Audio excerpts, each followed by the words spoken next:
November 1944. The German Wehrmacht is on the retreat on all fronts, and the skies over Europe are alive with British and American bomber planes dropping thousands of tons of explosives over German cities, troops, and war production facilities.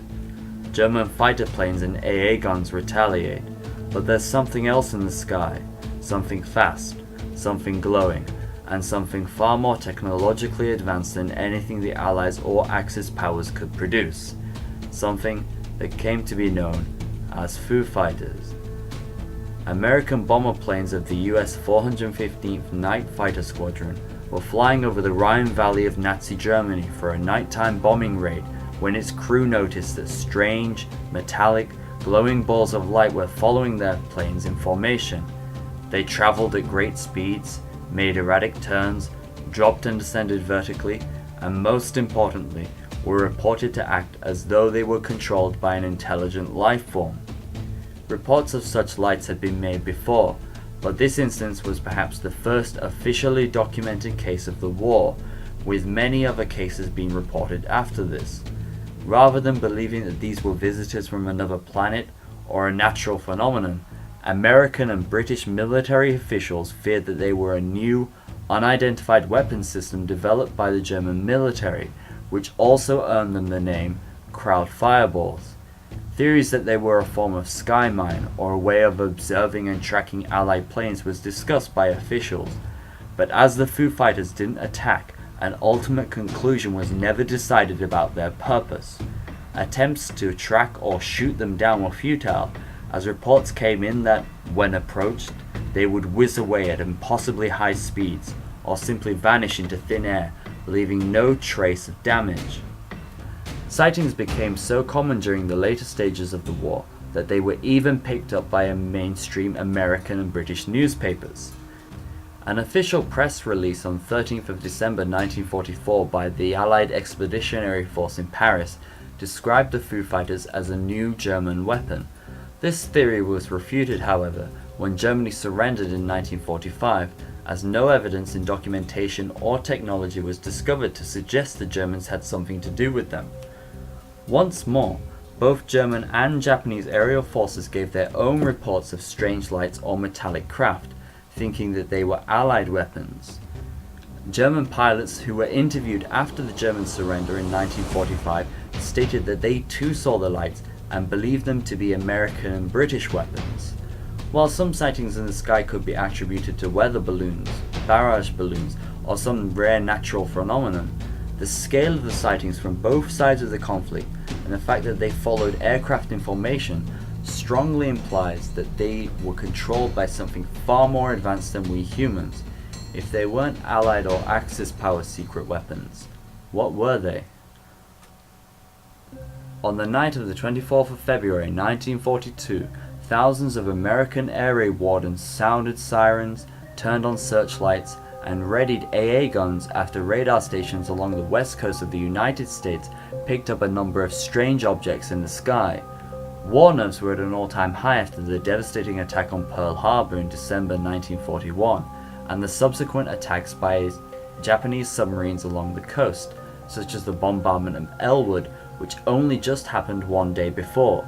The Battle of Los Angeles, however, was something different, something far more unusual than anything that had come before, or anything anyone could have predicted. Over the skies of the city of Los Angeles was a large object, moving slowly, while completely illuminated in the glow of the city's searchlights.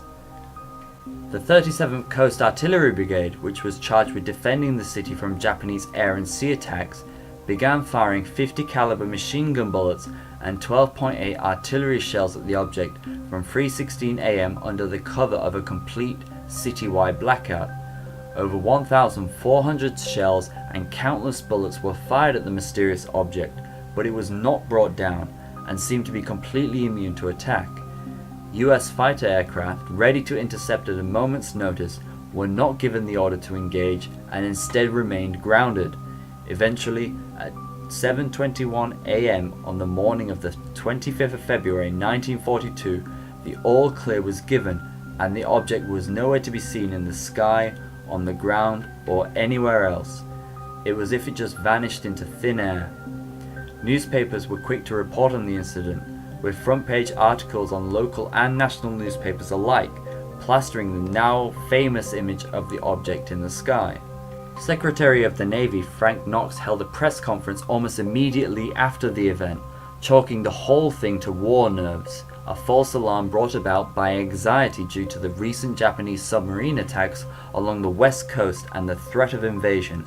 A statement by the army also supported this, but there seems to have been some form of cover-up, as there is clear physical evidence showing that something was indeed in the skies above LA on that night.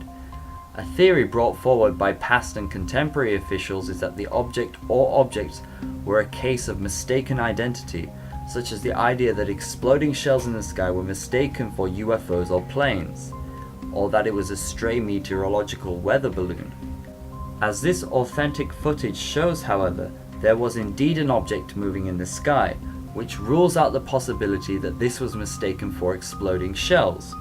Furthermore, the UFO, as seen in this famous picture, appears solid and unified, again ruling out the possibility that it was smoke, a cluster of exploding shells, or the ever infamous swamp gas. If the UFO was indeed a weather balloon, which would seem to be the most likely culprit, why wasn't it shot down? Are we to believe that thousands of professional air raid wardens trained in anti-aircraft weaponry and city defense tactics couldn't even hit a large, slow-moving weather balloon that was completely visible in the sky?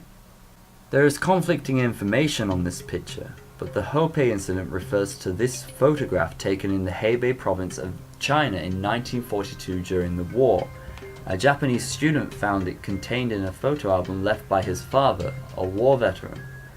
His father said he bought it from a street vendor, and there have been stories which state it was taken by an American soldier stationed in the area. Regardless of where the photo came from, it certainly is an intriguing example of an early UFO photograph. The UFO is saucer-shaped with a dome on top, so its design fits many sightings of the era. The size of the craft and its high position in the sky would also suggest that it is rather large and the right size for a craft. The photograph is of poor quality, but you can also see at least one person pointing up to the sky at the object, which suggests that something unusual was indeed in the sky at the time. The photographer believed it to be a hat blowing in the wind, and some skeptics have said it's a bird. If it is a UFO, it certainly is an impressive piece of evidence. But what do you think? Do you think it's a bird, a hat, or something else? Also, information on this photo is scarce and questionable, so if you do find something more concrete that can help us understand this more, please write it in the comments section below. These are just 3 of the countless sightings of UFOs during World War II and throughout time itself. I certainly think that the Foo Fighters in the Battle of Los Angeles offer some of the most conclusive evidence for life outside our world. But my question for you is, do you think these were all alien craft? Or do you think they were some form of secret Nazi weapon? Please let me know in the comments. This is my first video ever, so I'm very new to this, but I'd really appreciate it if you'd like the video and subscribe. I have lots of ideas for future videos, so liking, subscribing and ringing the bell is the best way to show support and know when I release something else. Thanks for watching and see you in the next video.